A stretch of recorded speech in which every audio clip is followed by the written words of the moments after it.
இப்போ தளபதி 63 படம் நடிக்கிறாருல, அது வந்து பாலையா படத்தோட ரீமேக் தான் நடிக்கிறாருன்னு சொல்லி விமர்சனம் பண்றாங்க. அது எப்படி பாக்குறீங்க? சர்க்கார் பார்ட் 2 அது. சர்க்கார் பார்ட் 2 பாலையா என்ன பண்ணாரோ அதை அப்படியே இவர் பண்ணுவாரு. அப்படி இப்படி தட்டா ட்ரெயின் பின்னாடி ஓடணும். அது மாதிரி இவர் என்ன நடிச்சிருக்காருன்னு தெரியல. வேங்க சினிமா ஸ்டாரா இருக்கிற வரைக்கும் நானும் சொல்லுவேன் ஓகே தான். பட் அரசியலுக்கு வரணும்னா சில ஏங்க அதெல்லாம் பேஸ்ல இருந்தே வரணுங்க. அந்த ஒரு இது நம்பி வந்தாதான் மக்களும் ஓட்டு போடுவான். உங்களுக்கும் அப்பதான் இறங்கி பண்ணுவீங்க.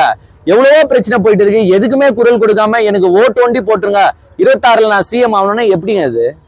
இல்ல மழை வருது, தண்ணி நிக்குது, லேண்ட்ஸ்கேப் அப்படி சென்னையோட வடிவமைப்பு அப்படின்னா அப்படிதான், தண்ணி நிக்கதான் செய்யும். ஓரளவுக்கு தான் அதை கண்ட்ரோல் பண்ண முடியும். ஆனா அங்க போயிட்டு ஏன் தண்ணி நிக்குதுன்னா எப்படி நிக்கதாங்க செய்யும். ஒன்னும் இல்ல, ஆஸ்திரேலியா எடுத்துக்கோ, யூகே எடுத்துக்கோ, 13 சென்டிமீட்டர் ரெயின்ஃபால் தான். இங்க 50 சென்டிமீட்டர் தொட்டு போகுது.